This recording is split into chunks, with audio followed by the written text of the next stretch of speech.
A badge of honor. Police officers and first responders wear badges to let their communities know they are here to protect and serve.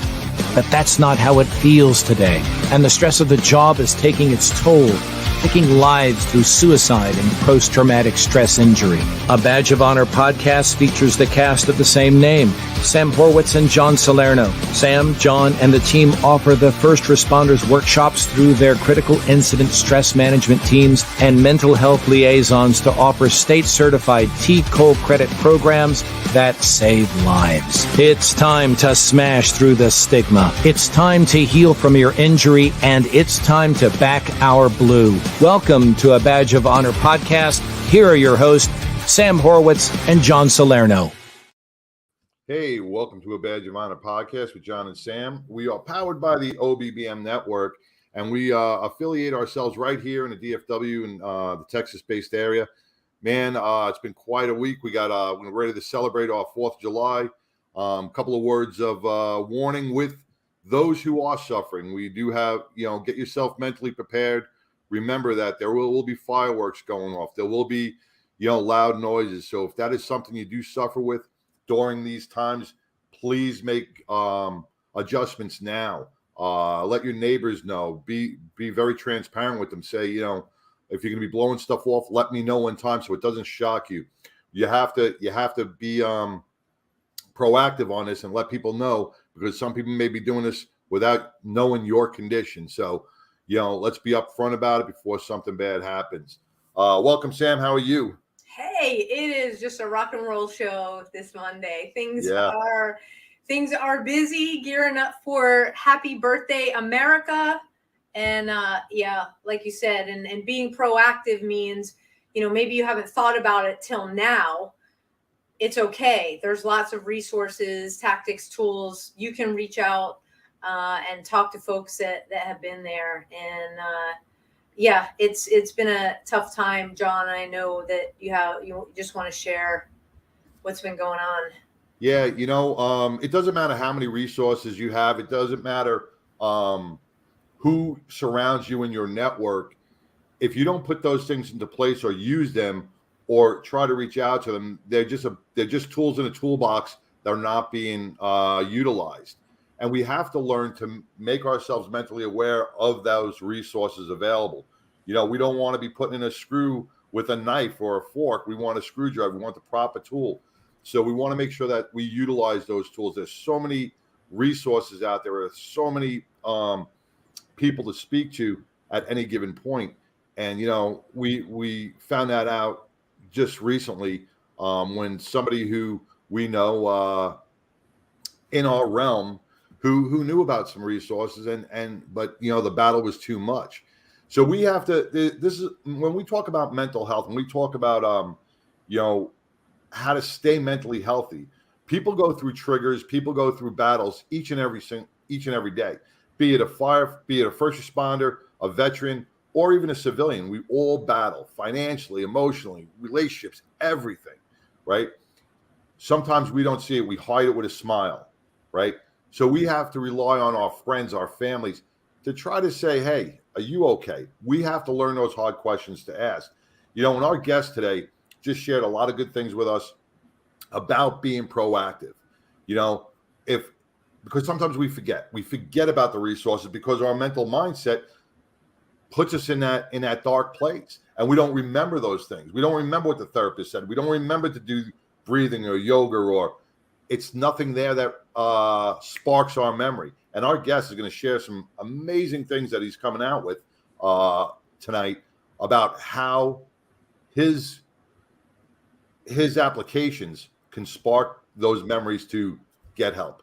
Yeah, Antonio Santana runs Frontline Strong, an incredible organization that, frankly, they're changing lives. And we're going to let Antonio, we're going to bring him on right now and introduce himself, and we're going to get to talking about some awesome things. Awesome. Welcome, Antonio, to the podcast. Hi there. Thank y'all for having me. So, like I told you, I always like to start everything with what started everything for me. So for me, it was being vulnerable and allowing myself to feel a lot of the things that I have gone through in my life. So one of those things was writing. So actually what started all of this, what started Frontline, what started wellness and everything was being vulnerable. And through that came out writing. So I'm a Marine and I was in law enforcement as well. I was in law enforcement for 10 years. I served from corrections all the way to investigations, and I was in the Marine Corps. But writing has been something that I've found that's really, really helped me. So the poem that I'm about to read doesn't have a title into it, but it kind of talks about what you're talking about, John. So, all right. All right. In the depth of darkness, I am lost, a prisoner of pain. My heart is heavy, my soul in chains. The weight of depression remains. I try to break free to see the light, but the darkness is suffocating, a constant fight. The pain it brings is too much to bear. I am drowning in sorrow, gasping for air. The world around me is dark, and I am lost in this endless fight. The shadows consume me. They never relent. I am left with nothing, no silence, no content. But in the midst of darkness, a glimmer of hope, a flicker of light, a way is shown. For even in the depths of despair, a way out can be found. So I hold on to hope, to faith, to love, and I rise above the darkness to the heavens above. For pain and depression may come and go, but the light of hope will forever be shown. Wow. So powerful. Yeah. Thank you. Wow. Yeah. So one of the things that when I say that writing was what really, really helped me. So about 9 years ago, actually that poem really paints a picture of where I was at. Right before I got out of law enforcement, I attempted suicide on the side of the road with my service pistol. And the thing about it is exactly how I describe. I felt like nobody understood what I was going through, or nobody wanted to hear, and I didn't want to burden anybody with my pain or my story, my sorrow. I didn't want to do that to anybody. And the thing about it is that while I grabbed my service pistol and I put it on my lap and I was about to commit suicide, my wife sent me a picture of my daughter. And one of the things about it is, like, when we're going through our darkness and we're going through everything, our pain, we kind of forget about everybody else. And we just kind of start focusing on ourselves and just like get through that day. Right. But the thing about it is that we forget, if we remove ourselves, if we take ourselves out of the equation, it's not going to solve the problem. It's not going to solve the problem at all. All it's going to do is create a bigger problem. So when my wife sent me a picture of my daughter, I realized that here I am thinking that I am going to cut this pain out of me and that's it, right? But it's not. Now my family has to deal with that. My wife, my kids are going to have to deal with that. That's not fair. My daughter was 2 years old at that time, and my wife was pregnant with our second daughter. And what was I going to do to them? But just continue on the same pattern. The same pain was going to be passed on to my kids. So I think, to me, is going through everything that I've been through the last few months and the last years of going through recovery. I've realized that recovery is not the same for everybody. Everybody thinks that one day you're just going to get over this and it's going to be gone. And we just strive for that day, right? But the thing about it doesn't happen that way. It's a constant work every single day to get better. And you have to accept that. You have to accept that, because once you do, then you understand that, hey, I'm going to have some great times, but then I'm going to have some shitty times. I'm going to have some times that are just going to be terrible. And that's okay, because it's just part of the recovery. It is just part of it. And when I got out of law enforcement, and then I went and I started trying to get the help, I went to the VA system. And granted, for the military, we have a system that we are able to go get services, right? Law enforcement, first responders, we don't have that. For police officers, there is nothing out there that's basically made for us to be able to go get services like, medical or mental or anything like that. Once you retire. Yeah, that is not like a private, like a nonprofit or anything like that. It's government ran, whatever.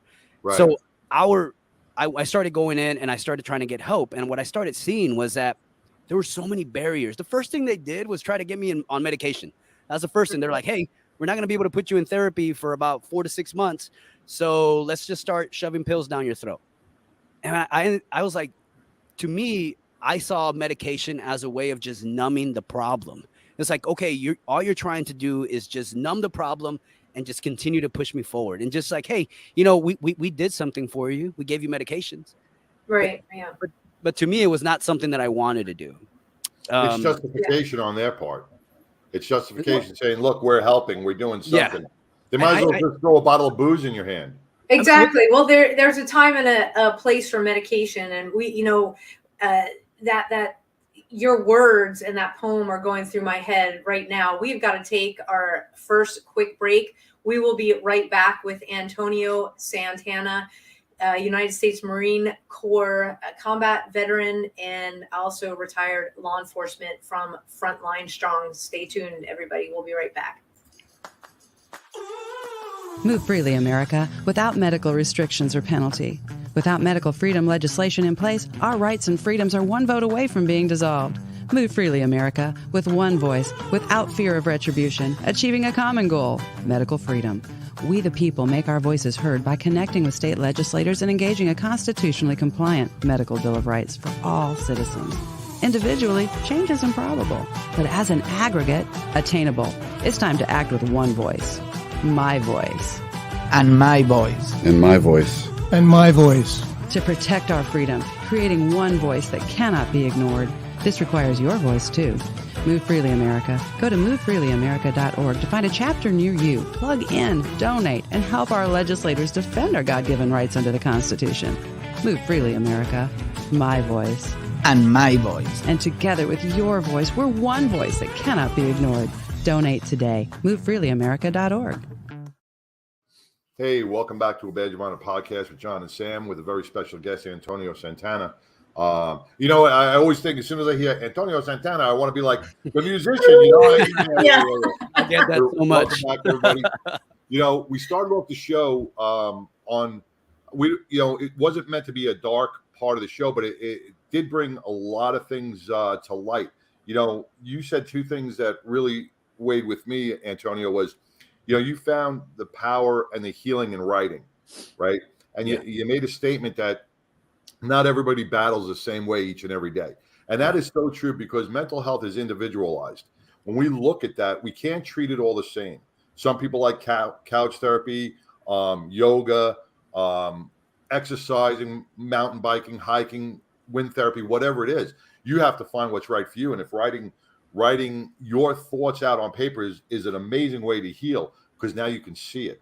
So thank you for sharing that amazing poem. And if you didn't hear that poem, to our listeners out there, please make sure you hear that in the beginning on our replay because it was very powerful. Thank you for sharing that, Antonio. Oh yeah, and I think what you're saying is perfect because we all go through recovery, and especially when we accept that there's something wrong.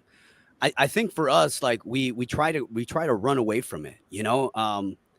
I think it was about like 7 months ago.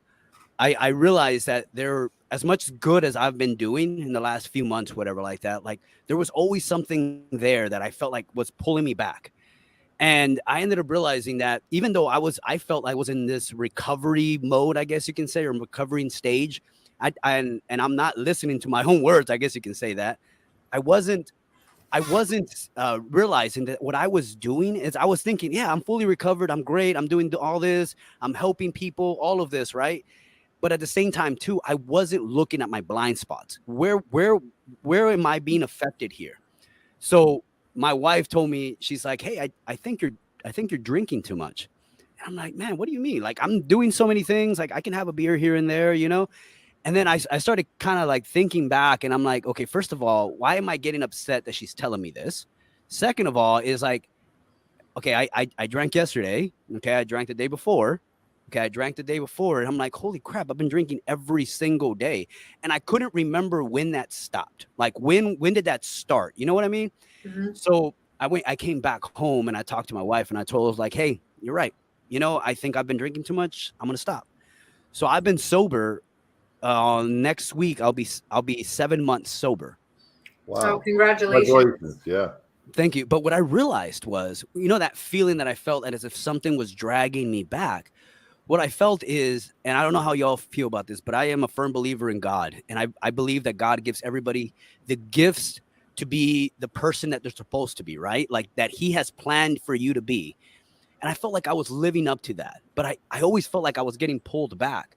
But the thing is that what I was realizing was I was like, hey, I'm okay changing up to this extent, but do not touch this part. Do not touch the alcohol. Don't touch this other part because I'm not ready to go past that. And what it was doing, it was weighing me down. And in that feeling of me pulling something back is I was pulling my old self. So I hadn't fully taken that step into the new person that I was and that I was supposed to be. So once that everybody says it when they've gotten off of alcohol or any substance, they get this mental clarity. To me, it was like, holy crap, this is the person I'm supposed to be. This is the person I'm supposed to be, not that person who was just trying to find a way of numbing their feelings and all of that, because that's all I was doing. Alcohol, that is all it did for me was numb it. So recovery is different. Here I am preaching about therapy and all of these things, but I wasn't doing the whole thing to be able to get to be better, I guess you can say. Yeah. And that is what I'm trying to say is recovery is different for everybody. And even if you are at a good stage in your recovery, you're going to have valleys. You're going to have times where it's going to be difficult. But just understand that after a while, you're going to be back where you were at, or you're going to be better. But you have to be cognitive of that. And you have to understand that you have to be truthful with yourself. Mm-hmm. That is the biggest thing. Absolutely. You brought up like a million touch points in what you just said is being truthful, because you're the one that's looking at yourself in the mirror every day. Are you following that recipe and that plan that you set for yourself, or are you still kind of messing around over here and you're not living what he is speaking into you? Yeah. Because we know because you feel it, right? We talk about this in a workshop. When you're being spoken to. I have a 15-year-old. You have kids too. Yeah. When you're supposed to be doing X and you're doing Y, Yeah. And my son says, "Yeah, I know I should have done that." Well, why didn't you? I don't know. I know I should have done this. It's like, okay, that's the voice. And it's same thing in accepting recovery and your journey, because this is a journey. It's not like this one thing happens, boom, you get help to solve this, and then there's there isn't going to be more. You've got to understand that when those bad days happen, you've got to take what you learn and put it into practice so that you can move forward. Otherwise, you're staying stagnant. And writing, a lot of people that we've spoken to, and John is a master at this, is like getting it all out on paper. Mm-hmm. I remember my therapist saying, even if every word on the page is "fuck you" over and over and over again, you got to get it out, right? Yeah. And yeah, it is that openness and the honest conversation with yourself. It's a history. It's a history of your recovery, and that's the thing. When I go back and I read some of my stuff from when I started going to therapy, it was dark. It was extremely dark. And I was I don't know if you know that USAA is launching a new initiative for suicide prevention. It's called Face the Fight. So I was part of their employee launch. So I read a poem there and everything like that. And I was talking to one of the employees, and he was like, "Hey, what do you write about?" And I told him, I was like, I write about things I love. And he had listened to my poem. He's like, "Man, you talk a lot about darkness and pain." Like, I tell him, it's like, man, you have to think about this. You have to change your mindset of what pain and your darkness is. You have, like, to tell you the truth, my pain and my darkness have been here before my kids were born, before my wife was here. So I write about things that I love, my wife, my kids, and my pain. And the reason was you change your mindset about what your pain is, and it's not something that happened to you, but it is just something that happened. And now you have to utilize that to be able to better yourself for life. You can't say, hey, this happened to me, poor me, and just get stuck there, because you will never move forward. You're never going to move forward, and you're never going to change your mindset. So to me, is I write about the things that I love. I went through some heavy crap in my life, but I appreciate every single moment, because it made me the person that I am today. And it made me the person that understands how it is to be in pain. And that's why I built Frontline. And that's why we developed the app that we're developing, because I understand what pain looks like. I don't know what therapeutic words to use or anything like that, clinical terms, but I can look at somebody's eyes and see that they are in pain and they are hurting, because I had been there. So my pain and my darkness are a part of my story. They're a part of who I am, and you can't change that.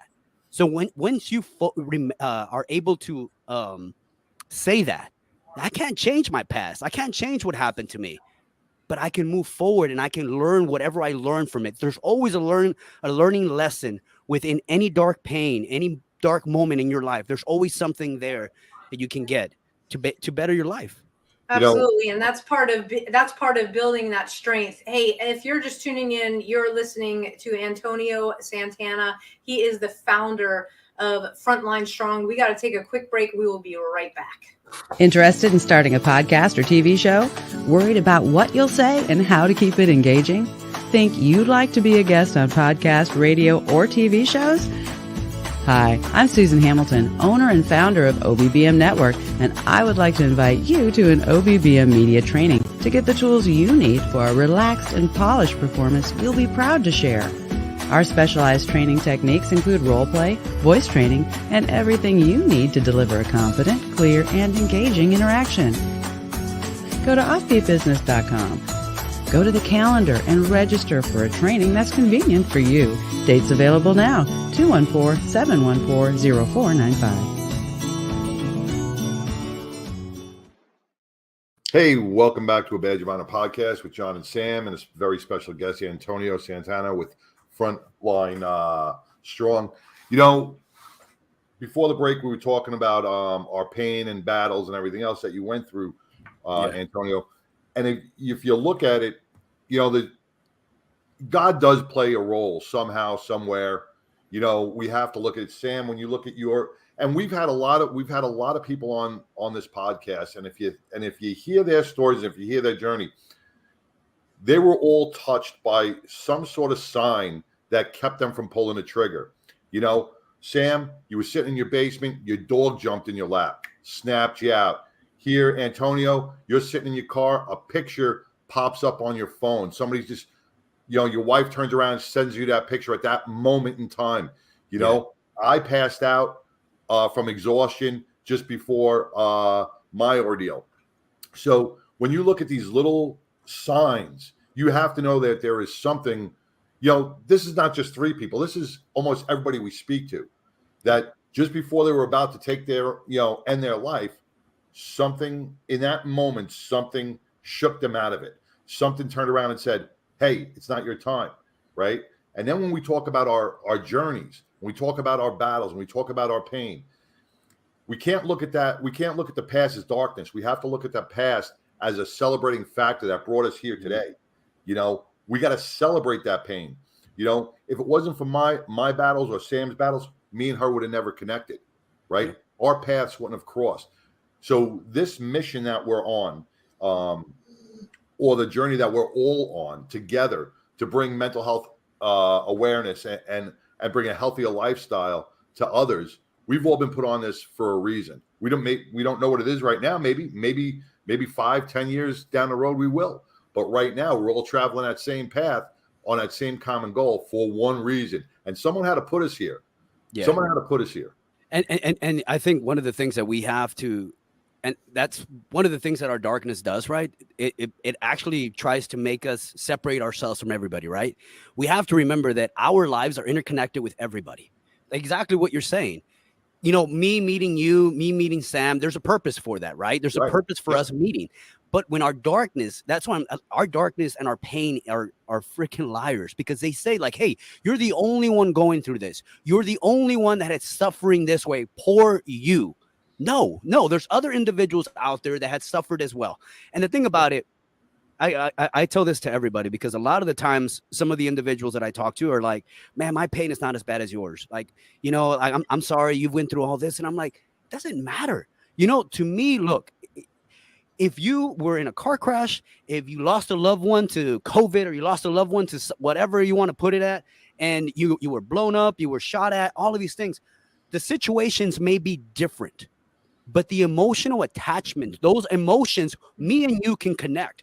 I don't know what darkness y'all have been through, but I'm telling you, if I feel a specific feeling and I start telling you about that, you will understand that, because our emotions are where we connect at.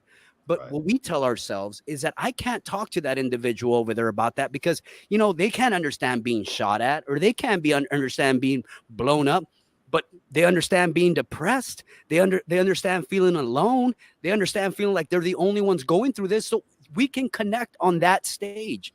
When we allow ourselves for other stories to help us, stories can help.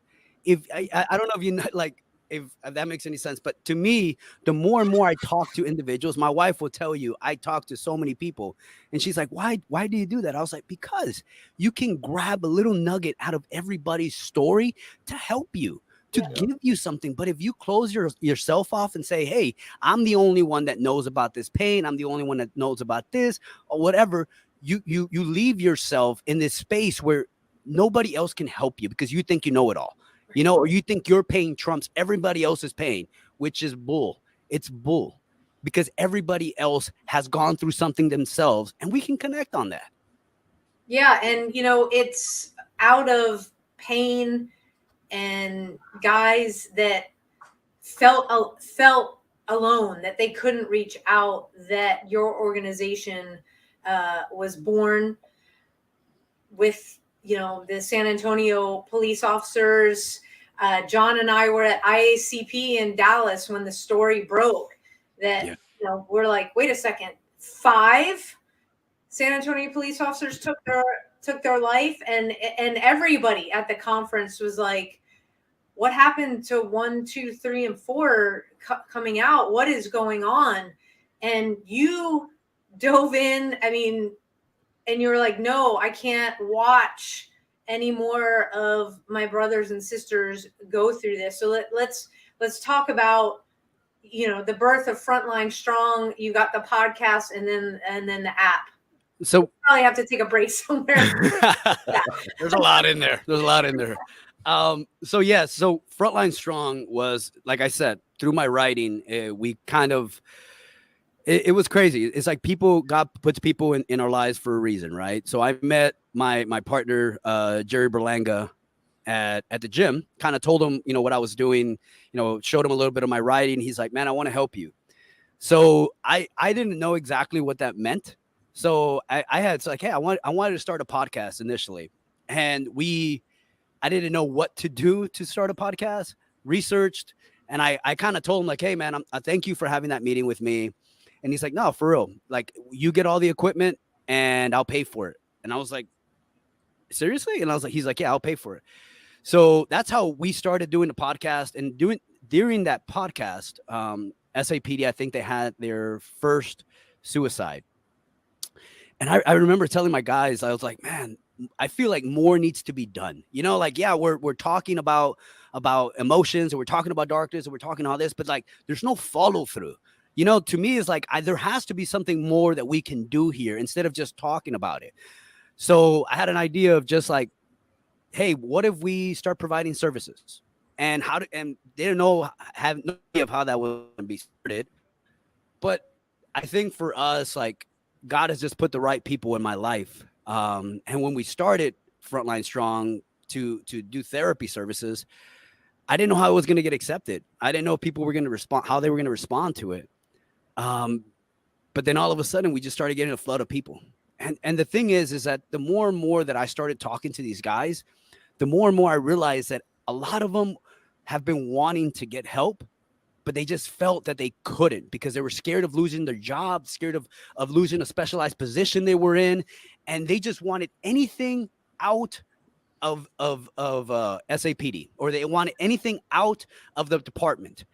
they just wanted something out. They just wanted something different. They wanted to feel like they've been heard, like that, and that once they come in to services, they're not going to lose their job. Right. So that's what we started doing with that.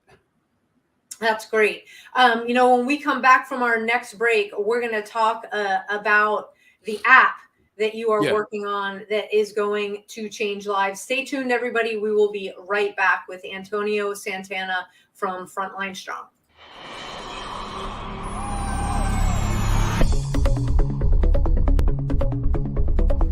Hi, welcome to Heroes in Action. I'm Ray Amanat, founder and creator of this training system.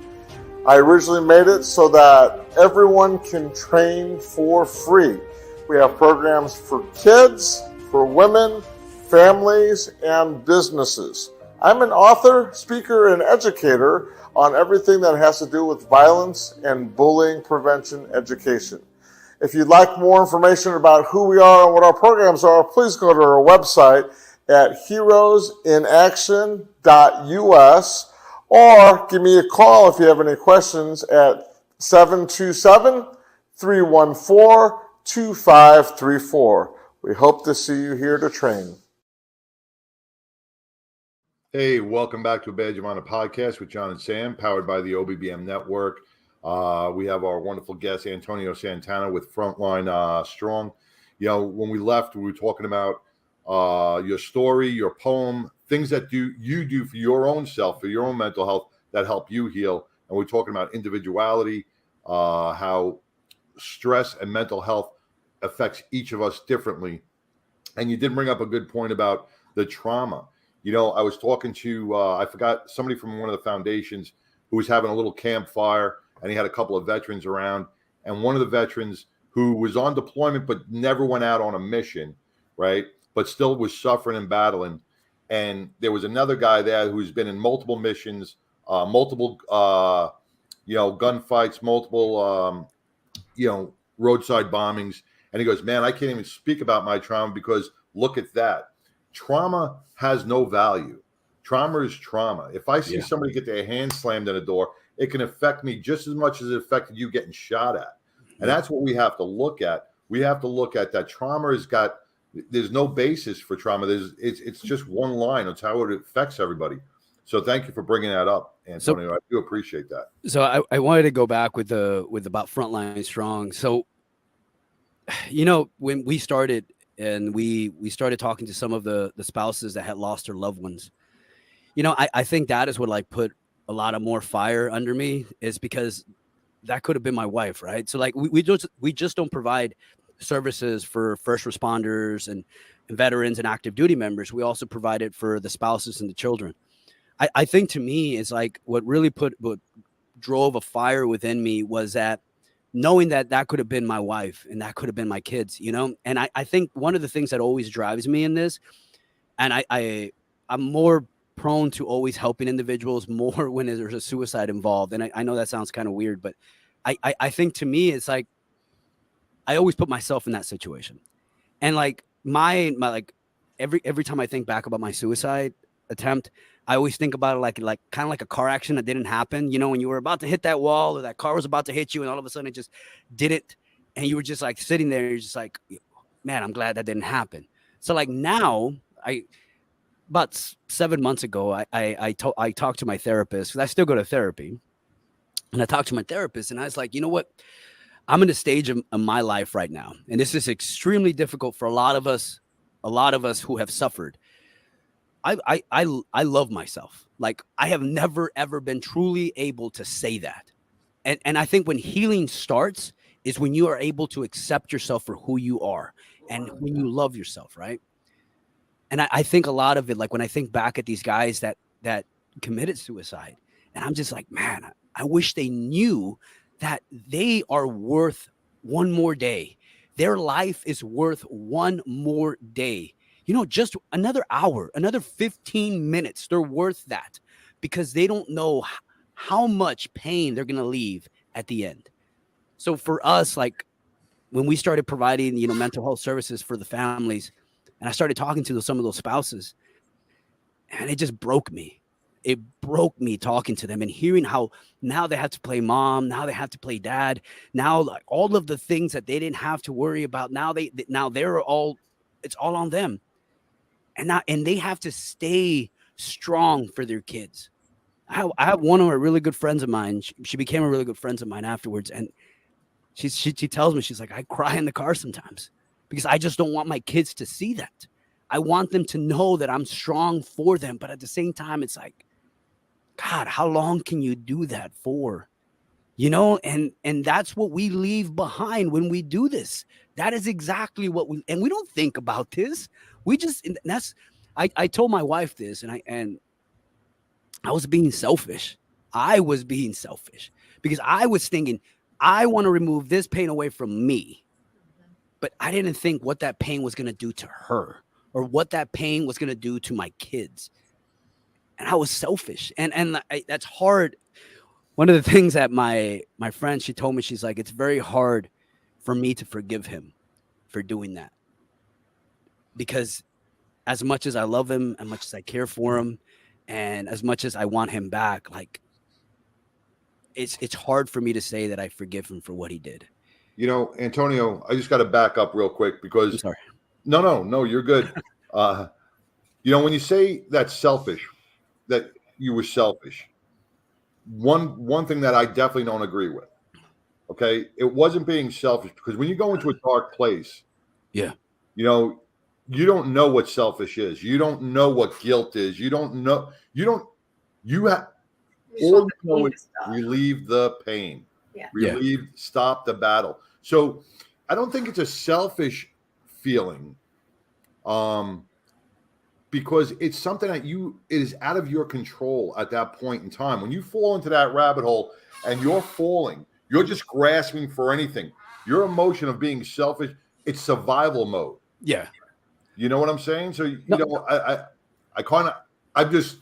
don't like that selfish word because I don't think you should put that label on yourself. And I put that on myself because at the end of it, when I sit and I talk to my kids and I sit and I talk to my wife and I see the pain and hurt that these other individuals are facing, like I would have done that to them. And it to me, my experience, that to me is selfish to me, because to me is I would have let them in so much pain and they were going to have to be suffering afterwards because of me. But you, and this ain't a therapy session, but no, you have to forgive yourself. Or is it? Or is it? No, Yeah. you have to forgive yourself because you're still labeling yourself as selfish. You have to really forgive yourself, and you can't hold that weight. No, and I understand. Let that one go, brother. Yeah, and I get you, brother. I really do. It's hard. It really is. You know, it's something that's extremely difficult for me because my kids and my wife are everything to me. Everything to me. And that day, and I guess the way that I look at it, that day, I made it seem as if they weren't. Does that make sense? And I think it's extremely difficult for me to acknowledge that, you know, here I am, I would die for my family. I would. And here I am about to take my life and remove myself away from them. So it's extremely difficult for me to accept that. Put it in a different perspective for a second before we get to your wrap. All right, your wife and your kids are walking down the street, right? Yes, man. Sorry. Right, and you come to a crossroad, right? And there's a deli on the far corner, and you're going to go to that deli, right? Yes. You're going to choose which side of the street to cross, right? You choose this side, and you got hit by a car. Are you going to feel guilty about that? No. I get what you're saying. I get what you're saying. Yes, I get what you're saying. I mean, it's out of you. It was out of your control. It was out of your control at that moment. I get what you're saying. You know what I'm saying? So I'm just trying to help you relieve that part of your pain. You know. So Dr. John, let's move on. Yeah. So Dr. John, you know, he does bring up a good point in it, and it's what we live with because I understand completely where you're going and what you're talking about. That's the hardest thing to finally put aside, right? And that's part of the journey as well. And so for you, you've got this reminder, and this is a perfect segue. I'm looking at the time. We've got a last quick break, because this is a perfect segue into your app and the ability to assess. When Antonio goes back into that thought process, how can the app help? We'll be right back with that answer. All right. To the Health Engineer Show. I'm Clint Buckley, the Health Engineer, right here on the Offbeat 50. Hi, I'm Larry Cortez. Hi, my name is Susan Hamilton, and you're watching Offbeat. Hi, this is Doreen Milano. Welcome to You Guys Need Small Business, where we will be talking to Terry Arjala.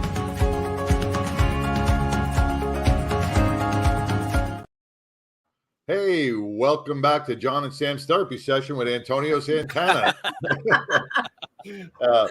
No, we these are the conversations that need to be made, and then anybody that's listening, this is what it's all about. It's being open, transparent, honest, and like Antonio said, you have to be able to identify the things within yourself and bring them out and share them openly.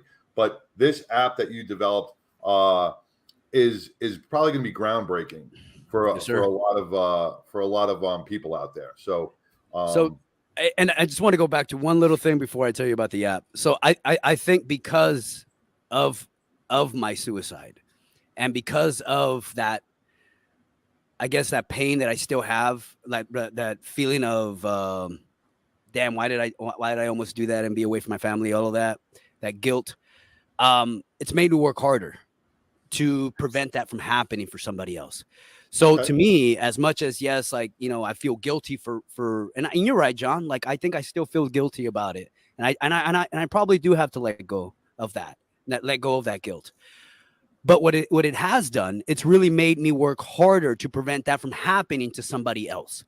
Transition that from guilt to a stepping stool tool or a tool to make you stronger. Guilt to purpose, baby. Hey, there's a podcast. No, there is. There's a purpose for everything, right? Yep. So what we started seeing is we started getting a lot of individuals that wanted therapy that were from other different states. And I couldn't provide them that services because they were out of state. So we started trying to figure out how to work that. At the end of it, like everything out there right now, when you look at suicide prevention, it's a reactive approach. And people say like, hey, like, which they're still doing something, right? But it's just a repackaging of the same idea. So to me, I was like, hey, what if there was something that was more of a proactive approach? Instead of you calling the system and you calling 988 or any of those hotline phone numbers, whatever like that, the 988 calls you. So what we did is we developed an app called Wellness Empowered. So it's We for short. And you can go in on weempowered.com and you can look at the app and see it's going to come out mid-July. So what we wanted to do is to ensure that individuals don't take that last step. So for me, it was that picture that stopped me from doing that, right? It was my wife sending the picture of my daughter. So for us, it was like, I want somebody to reach out to an individual and say, hey, are you in crisis? Do you need some help? Or if they don't respond, you have somebody calling them. So ours is a proactive approach to suicide. Our wearable devices that we have right here have so much data. So our system will be able to link up to the app and be able to track your sleep, your heart rate, and also you're going to have mood shifts. You're going to have journal entries, or you can write your journal entries. You're going to have all of these things that are basically out there for everybody right now, but they're all going to be in one app, and it's all going to be trying to identify specific leading metrics to be able to ensure that these individuals don't take that last step, if that makes sense. Okay, so what is the website one more time? weempowered.com. Antonio. WE, so weempowered.com. No, it's just one E. Oh, okay. Got it. Got the small E, yeah. Antonio, with all this technology that's coming out and, with AI and everything else, and I'm looking at, we have a little thing that can go onto somebody's arm, right? Yeah. A diabetic can tell you their blood sugar, can tell you, when their levels are dropping. If that could read, like, say we had something like that to put on somebody, and this is where I see you going with this, where your application is going to be able to kind of read your heart rate, maybe read your cortisol levels, your chemical imbalances, and say, hey, you're getting to that point, and then maybe shoot a picture of your wife and kids, or shoot a picture of, some happy thoughts to break you out of, because a lot of people, and well, like you said, they don't want to do that. They don't want to commit. They don't want to take their own life, but they fall so dark. They just need maybe one thing to snap them out of it. And this may be groundbreaking stuff to being proactive.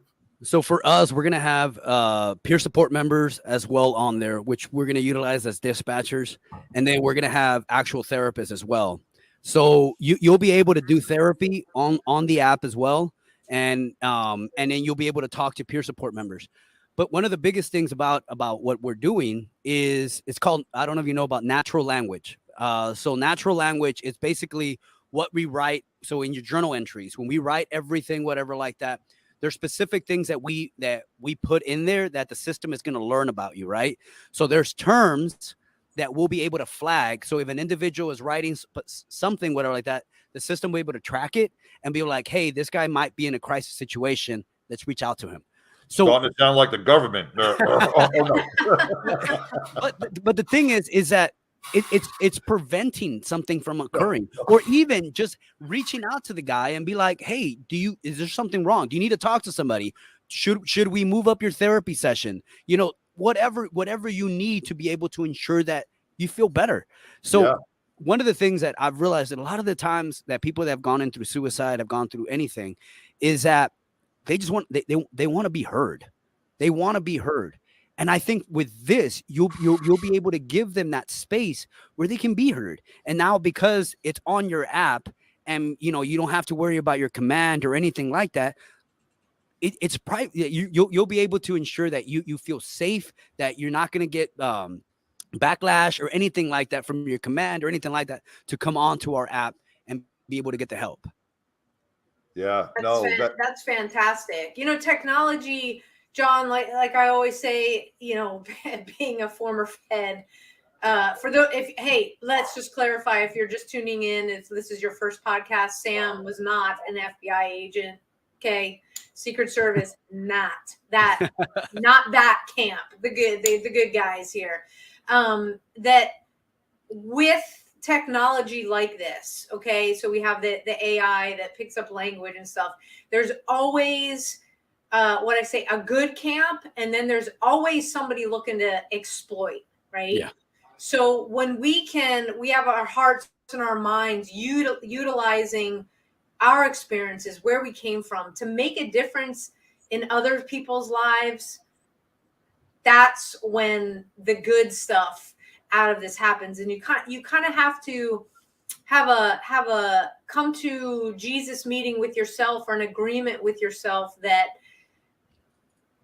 because it is this kind of technology, if it saves lives, freaking let's use it. And I think for us as well is, so we wanted to provide, like we say, it's a proactive approach. So also too, it's a data-driven therapy. So all of this information, so like how you sleep, how your heart rate, all of these things, your therapist will have access to it.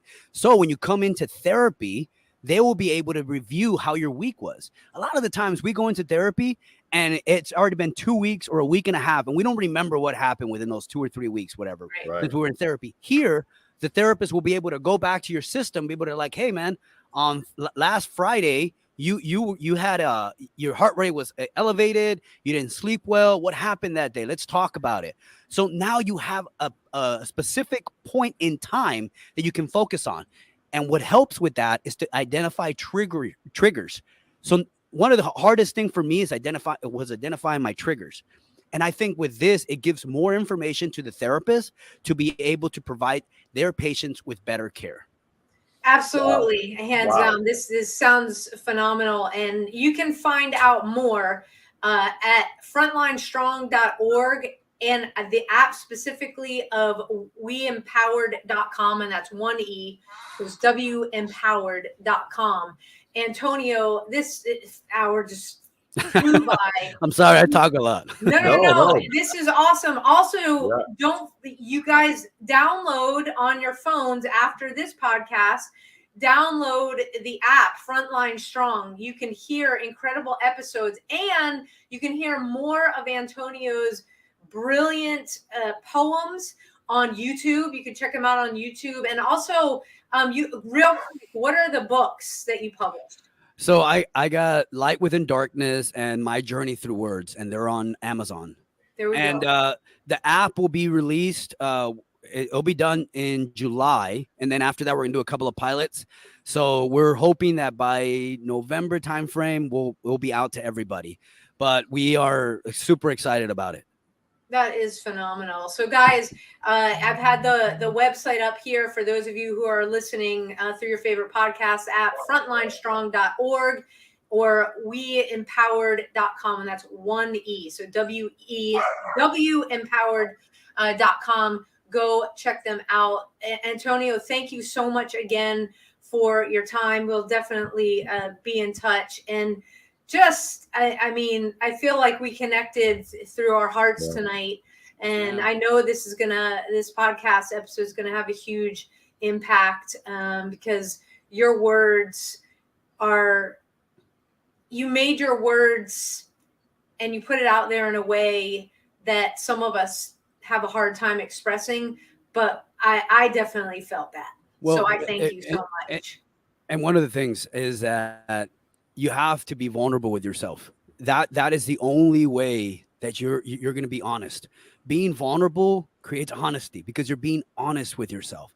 And I don't want to hold back anymore. Like I lived my life like that. And once you've broken through those chains and you've removed that, being honest, being vulnerable, that's the only way to go, because that's when you're gonna really start seeing the true person that you are. And John, too, thank you so much for the therapy session. You'll get my bill. Amen. Thank you so much. Again, Antonio, thank you. We will be in touch. Have a great night. Thank you. You too. Thanks, brother. Okay. Oh, this is awesome. We'll have to have him back again for sure to share more of his. Once they release poetry. that.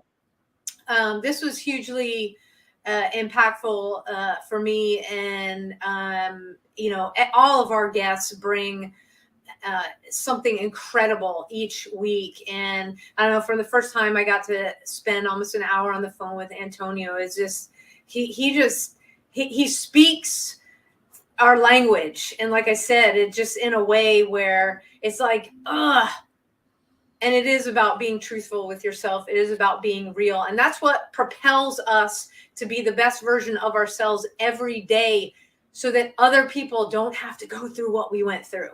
And that's why we fight every day to do this. Being open, being vulnerable, being honest means putting yourself out there. And every month, the third Sunday, we get together in Rockwall and in Fort Worth. We've also got Waco. Go to walkthebridge.org. Find out where Walk the Bridge is taking place in your area, and you can start one. It's a chance to come together, to talk about the tough stuff, to talk about the stuff that's pissing you off, that's got you sad, happy, whatever it is. But let's come together and do that. And the best way you can find out what John and I are doing, where we are on any given day, the workshops for first responders, is just visit us at abadgeofhonor.com. If this podcast episode impacted you, there's a little blue donate button. It's a great way to show your support, whether you want to do a one-time or monthly. We greatly appreciate it. And the money goes to provide scholarships, because not every department has the funds to reach deep in their pockets to get everybody in their department the help. And we, of course, help out through the scholarships that we do. So go ahead and do that, because we're going to get geared up for this fall, which is right around the corner. I know Happy Birthday America is tomorrow, and you're like, oh, it's just July. Football season. We're in Texas, people, right around the corner. All right. And that means it's fall. So to all of the first responders out there, thank you so much for what you do, putting your lives on the line every single day to protect us here on the home front. For our active duty personnel across the globe, thank you for staying in the fight. For our veterans out there, dang, thank you for doing what you did, for putting your lives on the line. And you keep showing up so that this show that John and I are able to do each week can happen. And other shows like it. We so appreciate your service, and God bless you. And John, take us home. Well, just one, for what Antonio was saying, just stay transparent, stay vulnerable, share, don't hold those things in, try to get it out as much as you can. And happy birthday, America. Sam, stay blessed as well. And everybody have a safe 4th of July. We will see you next week, everybody. Take care. A Badge of Honor podcast is produced for the OBBM Network podcast and protected under copyright law. For content permissions, please submit your request to abadgeofhonor.com on the content page. For OBBM Network programming information, please call 214-714-0495 today.